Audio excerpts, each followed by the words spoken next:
Hi, my name is Jason Major, and this is Sweaty Heroes, and going through another batch of comic books today. And so we're going to show you and tell you a little bit about these stories. This is Agent of S.H.I.E.L.D. At the top here, you have Phil Coulson, who was created in the Marvel Cinematic Universe movies and became part of the comic books. I really have been enjoying Marvel's Agent of S.H.I.E.L.D. on Disney+. Batman Shadow of the Bat. This issue takes place during Night Quest, when Batman had his back broken and Azrael was Batman, and this is the story of Bruce Wayne, who was out in the Europe looking for a missing friend, and that's why Azrael was Batman, and he was in Europe. Beep Beep the Roadrunner is from 1978, based on the Looney Tunes character, of course. Bloodstrike is a bunch of characters by Rob Liefeld that really look a lot like X-Men and X-Factor characters, and it looks like this. And the pencils were drawn by Dan Fraga, who is very much the same studio as Liefeld, meant to look a lot like Liefeld.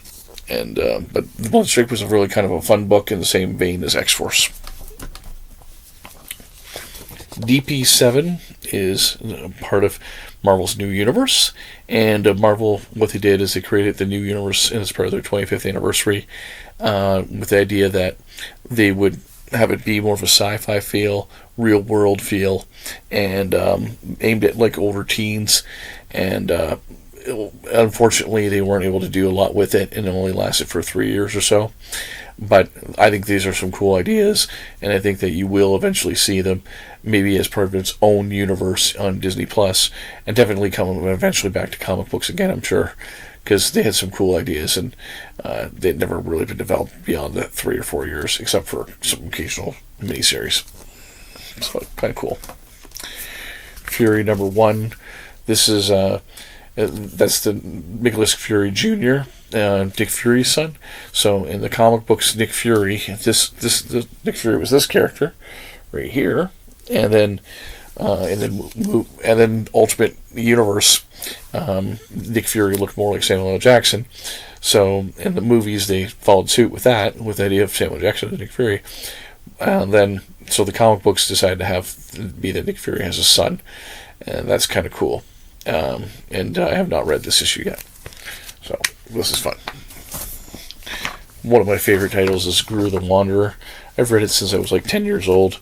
Sergio Aragonés created the character with Mark Avener, and basically the tale is this silly barbarian who has a minus IQ, and he goes on misadventures. He usually causes more trouble than what he's worth, but he has a really great heart, and there's some really fun stories with this.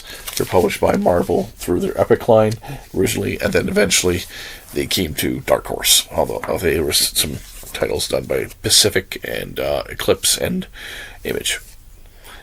Invaders, this stars the Winter Soldier. Irredeemable is by Mark Waid. He created the character, the Plutonian. It's kind of like a dark Superman take, where he sees the worst in humanity, and then he decides to just wipe out the world and take over the world. Incorruptible is part of the same universe, and this was a flip book that is part of Free Comic Book Day, but it's a $1 bin. This is a modern issue of Iron Man that I have not read. James Bond. These are by Dynamite, and they're based more on the novels, so they have more of a serious take on the stories. Knight It is a cool series from Upshot Comics, and basic concept by Greg Hurwitz, who wrote some issues of Batman, and Mark Texeira, who drew some Ghost Rider in the 90s, is what if a bubbling Peter Parker accidentally killed Bruce Wayne and then had to become the Dark Knight. That's the concept of the story. Bob is kind of a loser. He accidentally kills him. You'd have to read it to understand why that's an accident. It wasn't deliberate or manslaughter or anything like that. But he becomes the Knight at the end of this issue. And so it's kind of an interesting take on a what if story on a Batman archetype. This is issue of Lobo. I like that cover. It's cool. Lobo was really popular mostly. I think he peaked in the 90s for a long time. And these are issues of New Agents of Atlas, part of the War of the Realms storyline that Thor was in, which we'll talk about later. The War of the Realms storyline was really cool. It was a Thor-centric storyline. Sherlock is based on the TV show with Benedict Cumberbatch, and this actually is an anime or a manga or something. I usually don't buy any manga or anime. Just my personal preference. I know that a lot of people love it. But it is cool to see a Sherlock Holmes comic book. This is Star Wars The Mandalorian, and it's the second appearance of the Mandalorian in comic books with Baby Yoda, and the artwork is I think the artwork is really good. There's not much story, although it adapts the second episode of the series.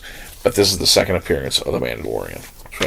And it's a $4.99 US cover price, and it was in the dollar bin because they had multiple copies. Superman World New Krypton was a story where basically Superman found a way to unshrink New Krypton, but then what do you do with New Krypton then? And the problem was with that, they're trying to find a home, so Superman's trying to help be like part of the military there, and then basically had all these other characters and adventures, and unfortunately I think that what they were leading to was New Krypton versus the DC Universe, and they never were able to pull that off. But so I recommend reading this in the dollar bin. It was fun, but unfortunately the payoff in the end wasn't as great as it could have been. But I did think War of the Realms with Thor fighting Malekith and Frost Giants in Manhattan was a lot of fun, and involved a lot of heroes like the Punisher, and when you watch Punisher trying to kill Frost Giants, it's really cool. Superior Spider-Man was also part of that as well. This is a one-shot with Thor by Todd Nayuk, who's a fun Marvel artist that I like. Tribe is by Johnson and Strowman. Strowman did the X Factor in the 90s, so this is best seen as African American version of Mutants and or X Factor, and it's a fun book. This book was continuously late all the time, but they had some cool ideas for some hats. I had a hat that was signed by the artist at one point, and they had some cool T-shirts. But it didn't last long. But the Tribe is an interesting book, and worth checking out if you see it in the dollar bin. And then finally, we got X-Men Classic, which reprints classic X-Men. The early X-Men Classic had backup stories that were untold tales that were original stories that were written for the show comic. That's all for today. Enjoy, and stay spunny.